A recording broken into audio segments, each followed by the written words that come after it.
Di dalam sebuah dialog antara Presiden Uni Eropa von der Leyen di India dengan pejabat India di awal April 2022 bisa menjadi pelajaran yang sangat baik bagaimana nanti kita Indonesia yang nantinya akan menjadi negara besar untuk menjalankan strategi bernegaranya. Dialog tersebut patut dipelajari dengan seksama. Kita semua tahu posisi India dalam voting di PBB untuk mengutuk serangan Rusia ke Ukraina adalah netral, di mana India, walau dekat dengan Inggris dan Amerika, serta sangat anti Tiongkok, memilih netral. Bahkan masih melakukan hubungan bisnis, tidak ikut melakukan sanksi ekonomi. Hal ini membuat Inggris dan Uni Eropa mengadakan pertemuan diplomatis ke India. Sekedar mengingatkan, di dalam manuver sebuah negara, maka bermain cantik ala Soekarno itu penting.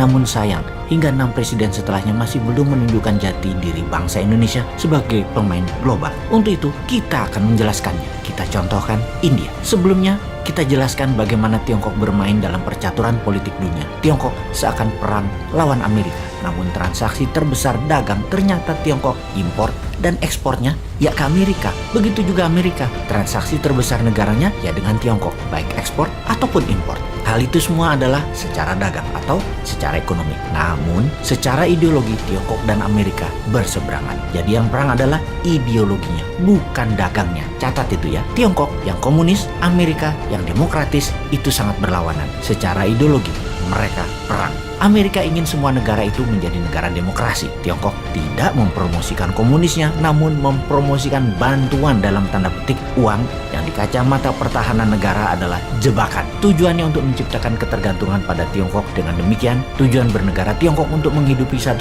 miliar penduduknya bisa bertahan selamanya. Disinilah Amerika tidak senang karena banyak kehilangan pengaruh di banyak negara yang berpaling ke Tiongkok. Di posisi dunia, ideologi Tiongkok itu dekat dengan Rusia, terutama cara kepemimpinan para pemimpinnya yang saat ini mengendalikan dua negara tersebut, yaitu otokrasi. Otokrasi adalah penguasa tunggal, sama halnya dengan Erdogan di Turki. Karena itu ketiganya dekat sekali hubungannya. Tiongkok itu membangun hubungan lebih personal pada mitra negara-negaranya. Xi Jinping dekat dengan Putin, dekat dengan Erdogan, dan Putin juga dekat dengan Erdogan. Mereka telepon-teleponan mungkin tiap minggu 1 kali selama menjabat. Dekat sekali hubungan pribadi mereka. Dan ingat, padahal Turki itu NATO loh ya. Kembali ke India. Ketika India ditekan Amerika dan Eropa Barat, Menteri Luar Negeri India menjawab taktis tekanan tersebut yang membuat ketua delegasi Uni Eropa tersebut terdiam. Ketika dikatakan oleh delegasi Uni Eropa membeli minyak Rusia artinya membantu Rusia membunuh manusia tak berdosa di Ukraina, maka jawaban panjang Menteri Luar Negeri India dengan mengatakan, siapa sesungguhnya yang membeli minyak dan gas dari Rusia yang terbanyak? Dari 12% minyak dunia yang dihasilkan oleh Rusia, 70%-nya dibeli oleh Eropa Barat, dan hasil gas alam Rusia, Eropa Barat membeli 60%-nya. Sudah sejak lama Eropa Barat bergantung pada Rusia. Kemudian dilanjutkannya, untuk membangun kekuatan perang Rusia memerlukan waktu lebih dari 20 tahun hingga kekuatan militernya tercapai di posisi sekarang. Artinya, uang dari Eropa Barat lah yang terbesar membuat kontribusi pembangunan kekuatan militer Rusia untuk menjadi seperti saat ini. Mengapa kalian, Amerika dan Uni Eropa, bersikeras menekan India dan melarang India bertransaksi menggunakan rubel membeli minyak Rusia dengan menuduh membantu Rusia membunuh manusia tidak berdosa? Ini pertanyaan sekaligus pernyataan yang membuat delegasi Eropa dan Amerika diam tidak berkutik. Kikuk, diskakmat begitu.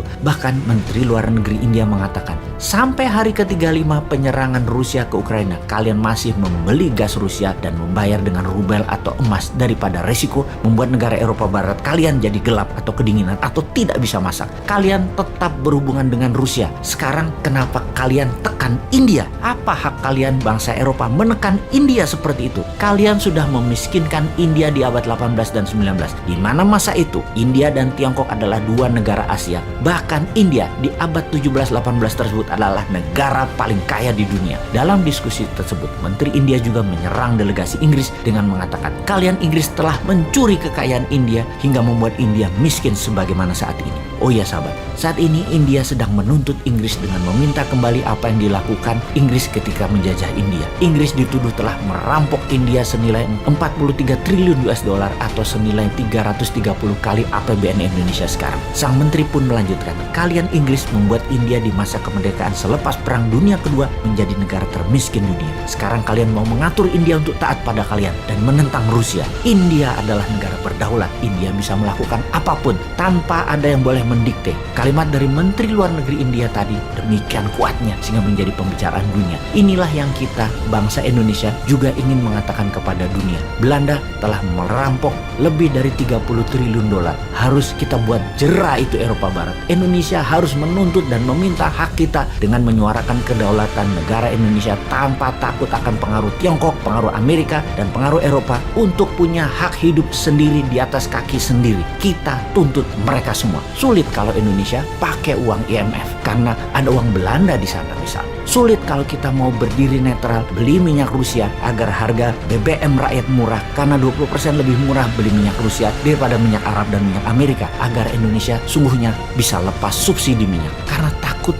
ditekan Eropa Barat dan Amerika, kita tidak berani beli minyak Rusia. Tiap proyek saja bisa nggak tidak bergantung pada uang Tiongkok, tidak tergantung pada teknologi Tiongkok, tidak tergantung pada SDM Tiongkok, tidak bergantung pada hutang dolar Amerika, dan kendali politik luar negeri harus ikut kebijakan negara lain. Bisa nggak itu berhenti? Rindu rasanya memiliki negara yang utuh, dan inilah sebenarnya yang banyak di negara Afrika menginginkan. Perang deh lu di Eropa Timur. Di sisi Indonesia, kita harus punya rencana bernegara. Salah satunya membangun tanpa Tiongkok, membangun tanpa dolar. Sebagai salah satu agenda Indonesia berdaulat 2045. Kita mungkin ada baiknya melihat India dulu kali ini. India itu menyebut virus corona sebagai virus Wuhan. Ini menunjukkan tuduhannya dengan jelas siapa yang memainkan virus itu. Atau pihak barat menyebut Putin sebagai autokrat Rusia atau penguasa tunggal Rusia. India menyebut Putin dengan sebutan yang terhormat, His Excellency. Sahabat, sebagai informasi terakhir, kemarin Amerika membeli minyak Rusia lewat Vladivostok di sisi timur Rusia untuk dikirim ke sisi barat Amerika, daerah California, yang saat ini harga bensin mendekati $7 per galon atau sekitar 22 ribuan per liternya. Beda dengan sisi timur Amerika yang rata-rata masih $6 atau sekitar 19 ribuan per liter rupiah. Di sisi timur dapat minyak dari Selat Hormuz lewat terusan Suez tentunya. Jadi akan mahal kalau dikirim ke California. Mending beli dari Rusia, dan Amerika bayang pakai dolar Amerika lagi. Aneh kan dunia ini? Makanya pada sekolah di Lemhanas dulu deh baru jabat.